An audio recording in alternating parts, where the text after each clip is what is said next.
All right, so for this one, we got Les Dawson. We're going to take a look at a couple of his mother in law jokes. So, yeah, let's get to it, shall we? A beckoning refuge in a world so often shrouded with hostility. Like so many couples when I first got married, we had nowhere to stay. We couldn't afford a place of our own, so we had to live with the wife's mother. And I can honestly say, we were there for over 6 months, and I only fell out with that woman 3 times. Morning, noon, and night. I wouldn't say we didn't get on, but they wrote a television series based on our relationship. It was called Mission Impossible. She didn't have tonsils, she had a fan belt. Fan belt. Everything I touched, she played holy hell.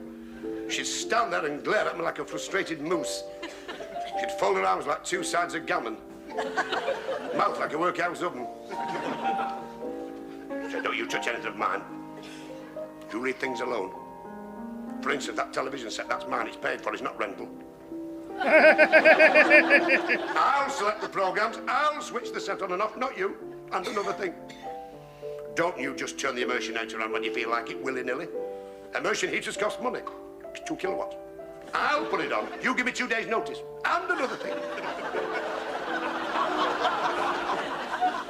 Don't think you can go in the kitchen and put the kettle on when you like. That's an expensive kettle. It's a Russell Hobbs from my catalogue. If anything wants doing here, I'll do it. One night she went to the cinema. I phoned up and they flashed a message on the screen, telling her to come home straight away. She cantered back faster than the railway horse that's been reprieved at the knackers.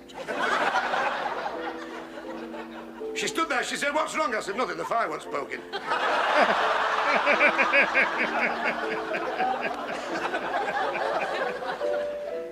Of course, that was it. That was the end of it. We got thrown out. Baggage and furniture. Furniture. We only had 1 chair. I don't know how old it was, but it carried Hannibal across the Alps. I wasn't sorry to go because, A, she's a big woman to tangle with. Well, you can tell she hung her vest up to dry and we lost an hour's daylight.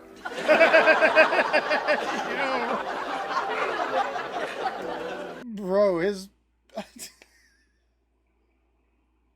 his timing on all of this is just impeccable. Oh my God.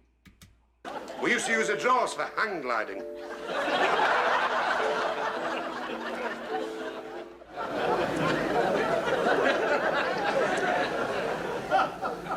On top of all this, we've had bad news about the wife's mother who went to Australia to visit a relative. Apparently she went swimming off the beach, Bondi Beach, and she was attacked by a great white shark. The hospital in Sydney did all they could. They worked in relays throughout the night, but it was too late. The shark died.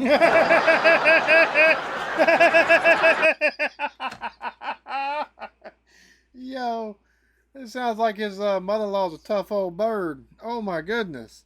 It worked all through the night.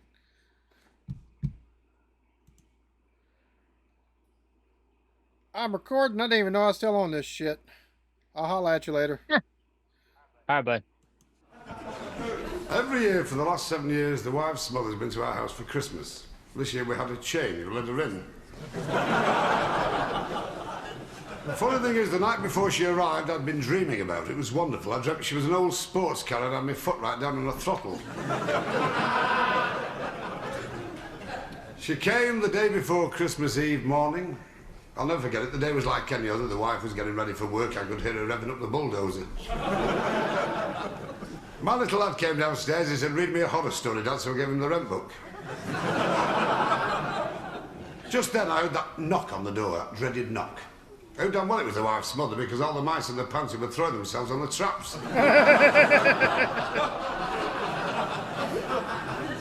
And as if to confirm it, next door's cat had kittens, and he's a Tom. For a bit of fun, I ran out the back door, crept up behind her, and went, boo! She said, you fat fool, and nearly dropped dead, so I went, boo, boo, boo! I shut me in the house 5 minutes, our dog bit her on the thigh. The wife said, that dog's getting vicious.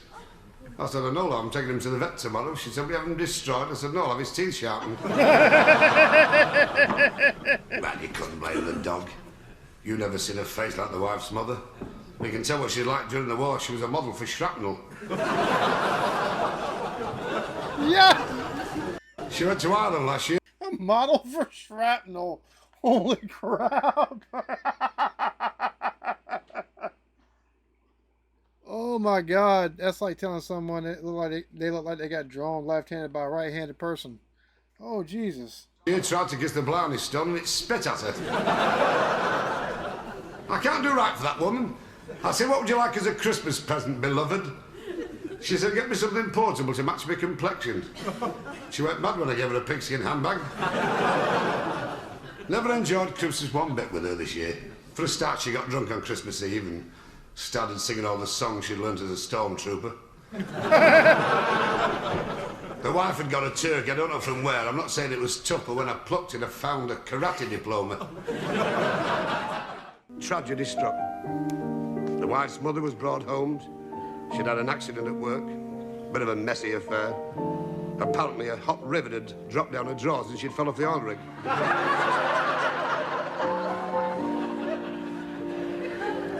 Hell of a job to rescue her.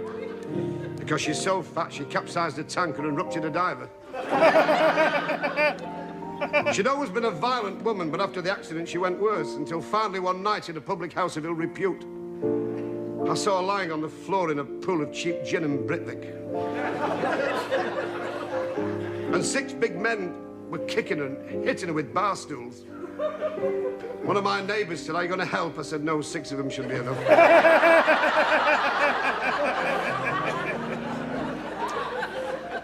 Bro, his mother-in-law stuff, oh my goodness, that was the one with the stormtrooper bit or joke. He was young, and his comic timing, he had it, but it wasn't like, as you could tell as he got older, it just got like those older clips, or those clips of him as he's older, just his timing is perfect, absolutely perfect. I hope I hope everybody's can take jokes and everything. I've read in the comments, oh, his mother-in-law loved the jokes or whatever, but you gotta take and create something that mean and ugly and everything. You better make it show enough. There's all kind of ways to make it show enough funny. He sure enough figured out how to do it. I hope y'all enjoyed this. Y'all be good to each other. Love yourselves. Peace.